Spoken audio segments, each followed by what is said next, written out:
Welcome to a new episode of the brand called You.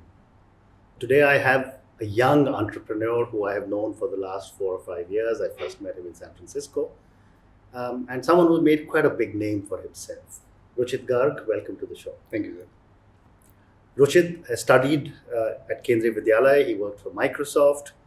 Then he founded a company called 9Slides, which he sold to Limeade. He's a very, very highly recognized and globally awarded individual across many, many places.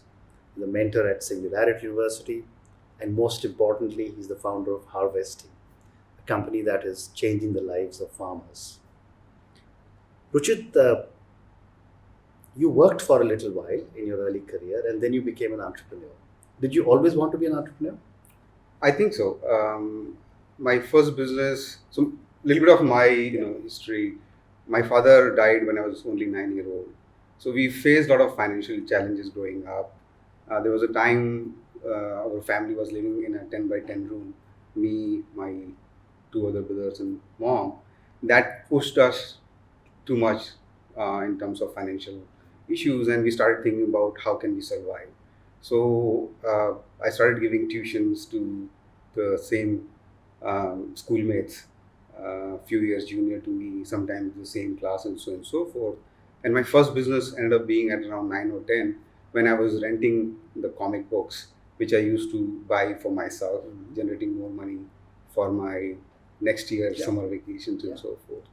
So I have been always doing things. My first company was in 2004 in India. Pre-iPhone, I was selling games or trying to sell games to Airtel, BPL, Spice, and so forth. So I've been always doing some experiments here and there. Yeah. And then Microsoft took you to USA. Right. And then you again became an entrepreneur with 9Slides. Right. So tell us a little bit about So that. I think I got bored after working for several years, first in Microsoft R&D here in India, and then in USA, where I helped them build Xbox, Windows operating system, mobile phone, was part of the team. And at some point I got bored, I decided to quit and built 9Slides, where we are trying to change online communication. We ended up got acquired by Limeade, who was one of our customers. That's pretty much it. Yeah. And were you ever worried that these ventures may not succeed? There's always worry, Or there was but so much yeah. confidence inside you. I think the way I see it is because we came from nowhere. The only thought was what will happen most. I mean, we had nothing. So if we fail, we may not have anything again. But if we could come from where we came, we can build it again. That was the only thought. Very interesting.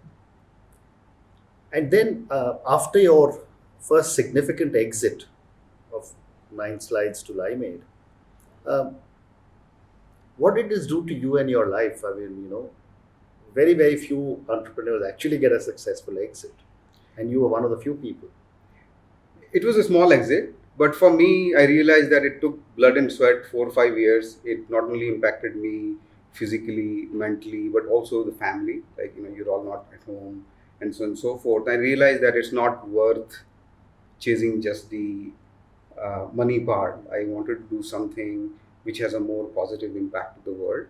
And given my grandfather was a small farmer back in India, I thought maybe I should do something for small farmers. Started doing research. I realized there are about 500 million small farmers in the world who feed 80% of the entire planet, and they are unfortunately among the most underserved communities in the whole entire planet. And that's where I started thinking about what is it that I can do. And in that thesis, harvesting is formed. And tell us a little bit about harvesting. So what I realized that, if you look at the farmer, they have 3 or 4 major issues: access to market, access to inputs such as seeds, fertilizers, and access to finances and insurance. And all of these problems are fundamentally because of information asymmetry between the farmer and anyone else in the value chain. So on one side, you have a lot of people with money who would want to give loans at 100% interest rate or 50% interest rate if they want to. But then because of the lack of information on what may be happening at the farm level, there's so much asymmetry that these transactions are very, there is a lot of friction happening in there. So my initial focus at harvesting have been that what if using advanced technologies such as AI and remote sensing, uh, can we look at the farm from the satellites and assess what may be happening? So if somehow if we know the farm boundary, then can we predict what is happening at the farm, what is the crop, what is the type. So, just for our viewers and listeners to understand, if I have a 1 acre plot of land somewhere up in the Himalayas, Right. what are the things that I can hope to get from harvesting? So at some point in future, we can't do all the places, Correct. including Himalaya right now because of Wherever, cloud coverage. pick any place. Yeah. But we can do about 17 variables. Mhm. If I have the polygon of the farm, we can tell whether it is a cropland versus fallow land. Okay. We can tell when you may have harvested. For last few years, what was your planting date, harvesting date, what kind of crop it might be. Okay. And then we can give some referential right now on terms of the production is high or low compared to previous years. We can also provide some other scientific data points such as the height and slope and weather data for. And each all this plot. is going to come from satellites. We're looking at satellite data. We get data from NASA as well as European Space Agency satellites. And this is something which is at a very macro level, Right. Say for the state of Uttar Pradesh or somewhere in Africa, and I know you do a lot of work in a lot of these countries. But how do you reach that individual farmer whose life you have decided to make better? So again, initial, and there's a lot of experimentation happening every day, but initial thought process was it's very hard to go to these number of small farmers. What if we can impact the intermediaries such as lenders or insurance companies? So if I can provide data to a lender, then maybe if it takes 6 months for loan to get approved, if we can reduce it to 1 week, that's a huge impact in terms of farmers' life. That's what we have been focusing.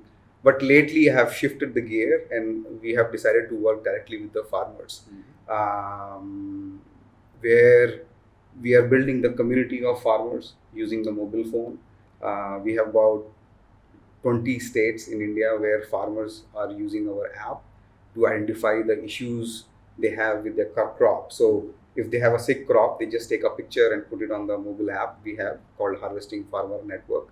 And all the other farmers in the network, scientists, advisors, they immediately tell them that, hey, you have this worm, you have to put this kind of pesticide, and they get free advice. On the same platform, we now allow them to sell their animals. So people are selling, sheep and goats and coconuts and maize and chilies and whatnot.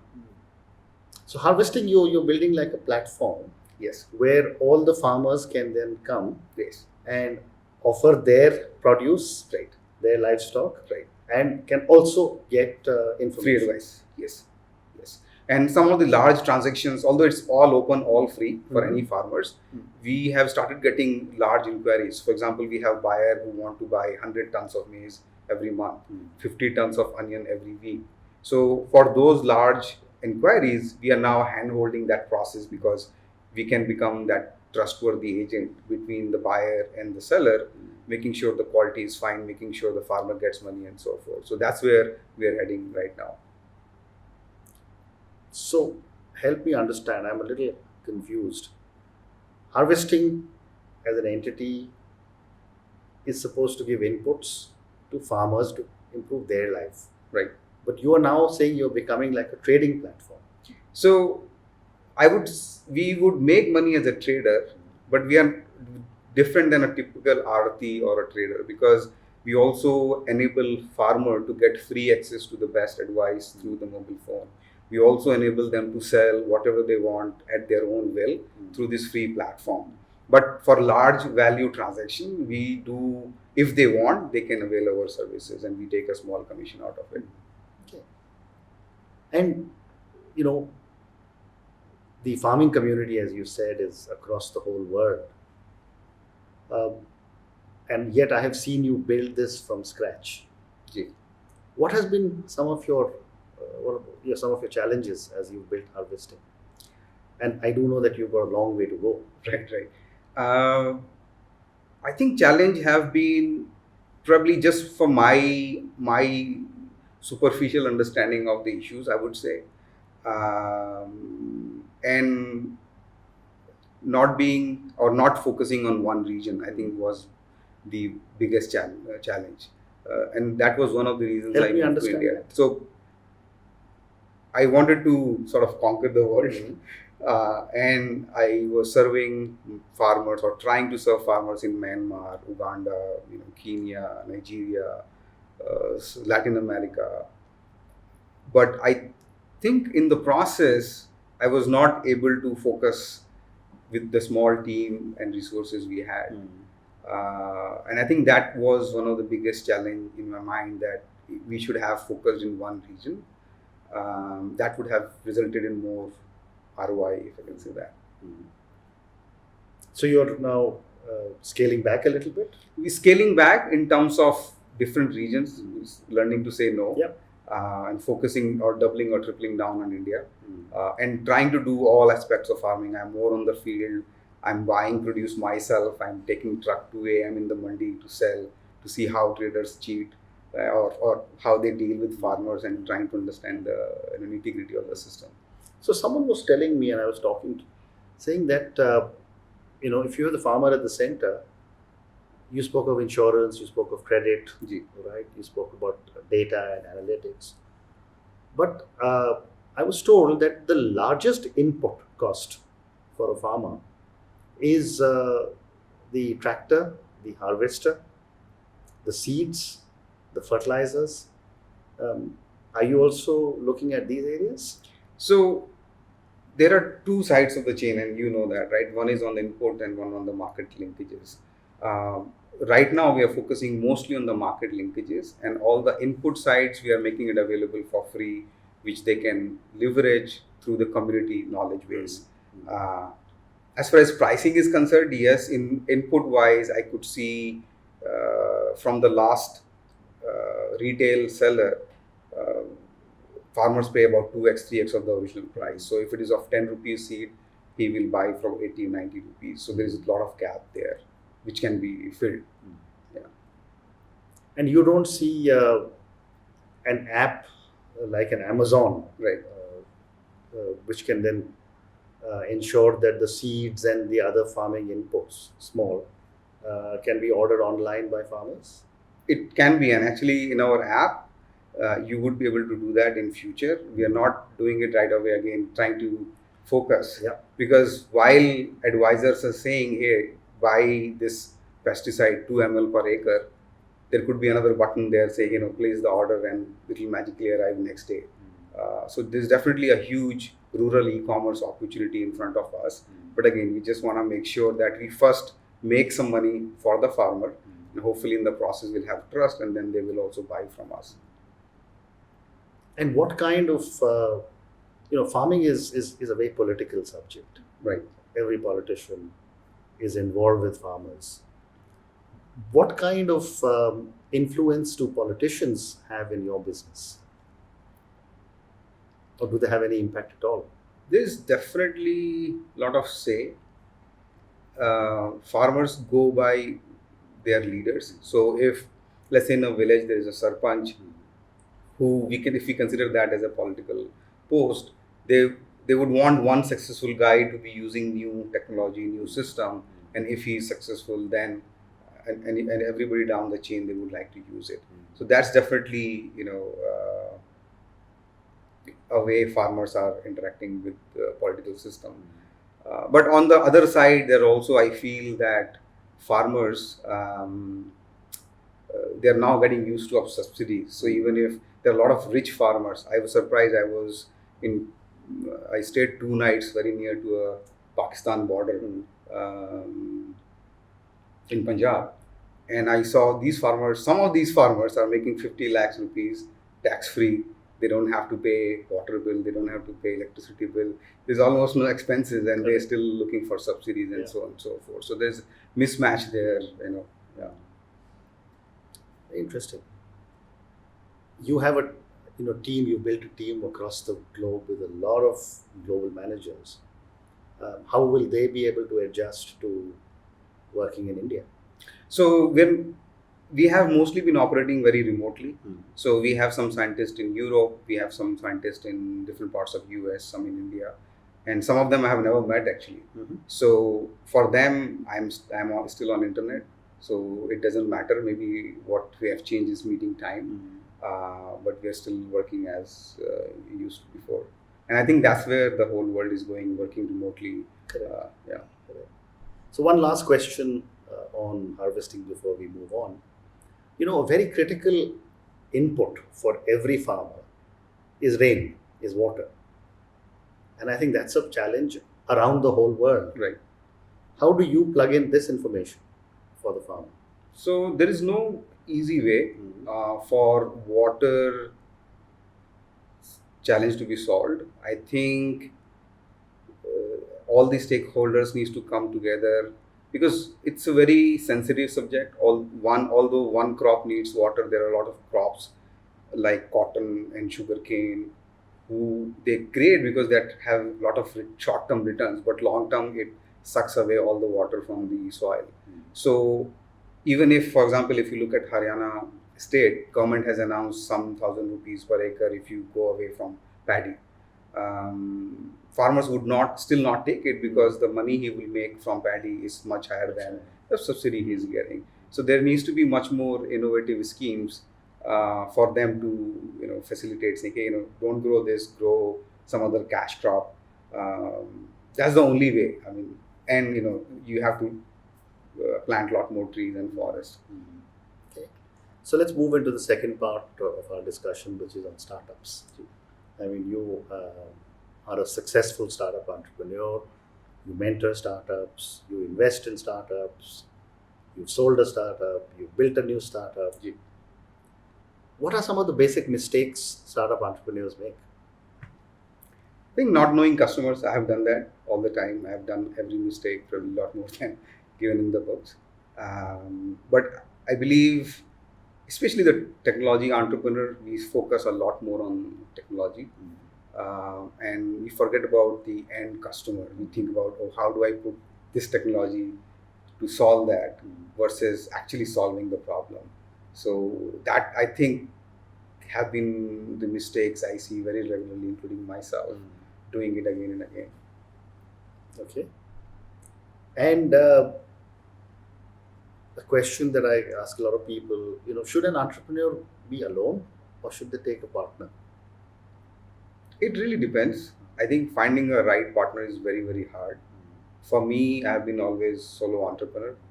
Um, it's very, very tough because there are a lot of things you cannot tell and discuss with employee or even your spouse and things like that.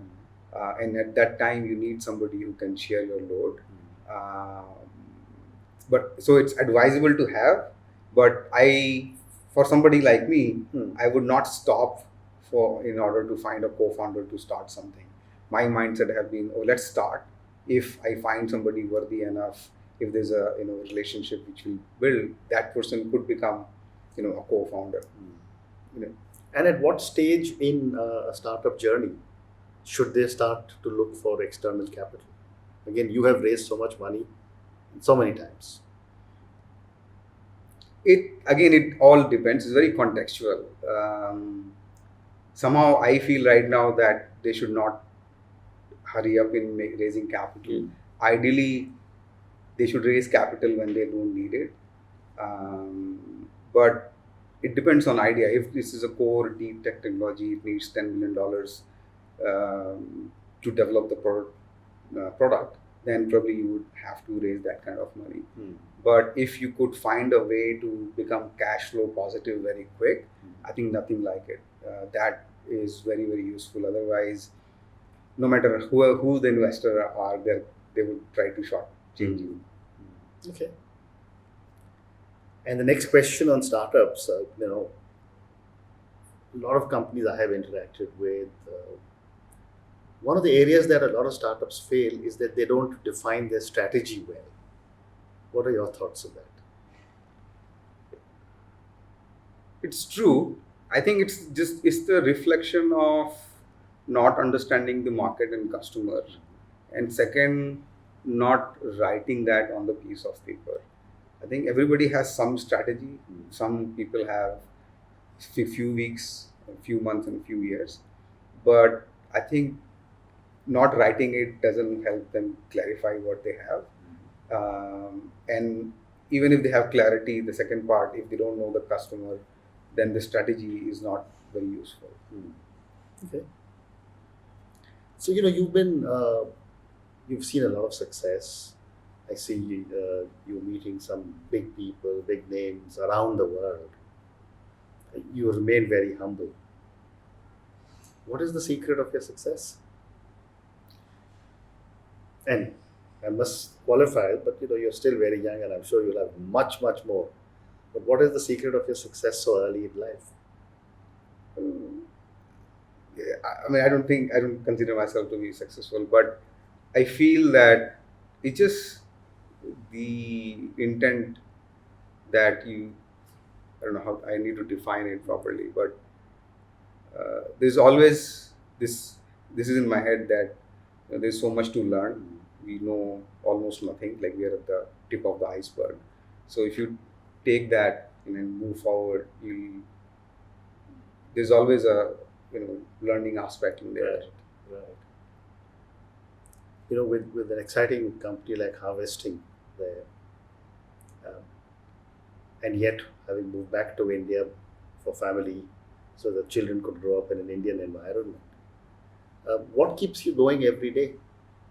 The same thing. I believe so. For me, I started this because I wanted to give back to the society in a way wherein it adds to my career, and also if in this process we have a short lifespan, and if I can make few people successful, maybe if I can help people get food, that keeps me up. And yeah. And how has been the reaction in different countries? I mean, in Africa or in other parts of Asia.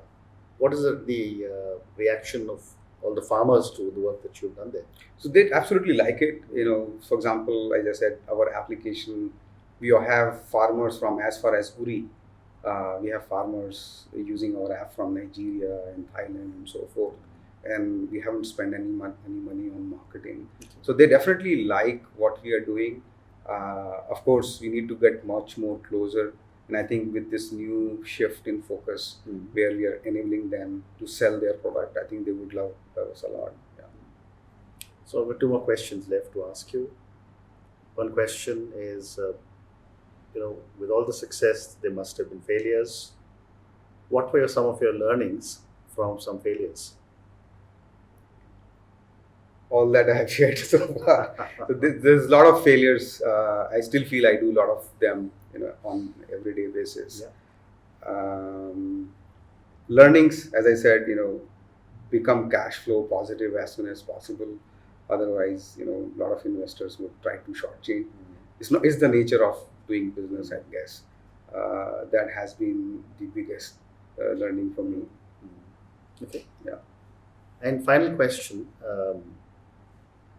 A lot of young people, startup entrepreneurs watch our show. What would your advice be to a startup entrepreneur? I think just don't wait for a ideal time. Just go do it, and then you don't need money to start. You don't need a co-founders to start. If you have an idea, just start doing it. Things will all fall in place if you do it. If you start it. Ruchit, thank you very much for coming on the show.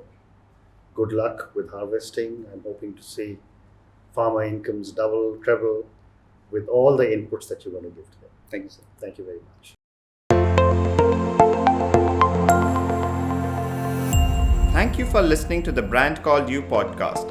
Be sure to visit tbcy.in to join the conversation, access show notes, and discover fantastic bonus content.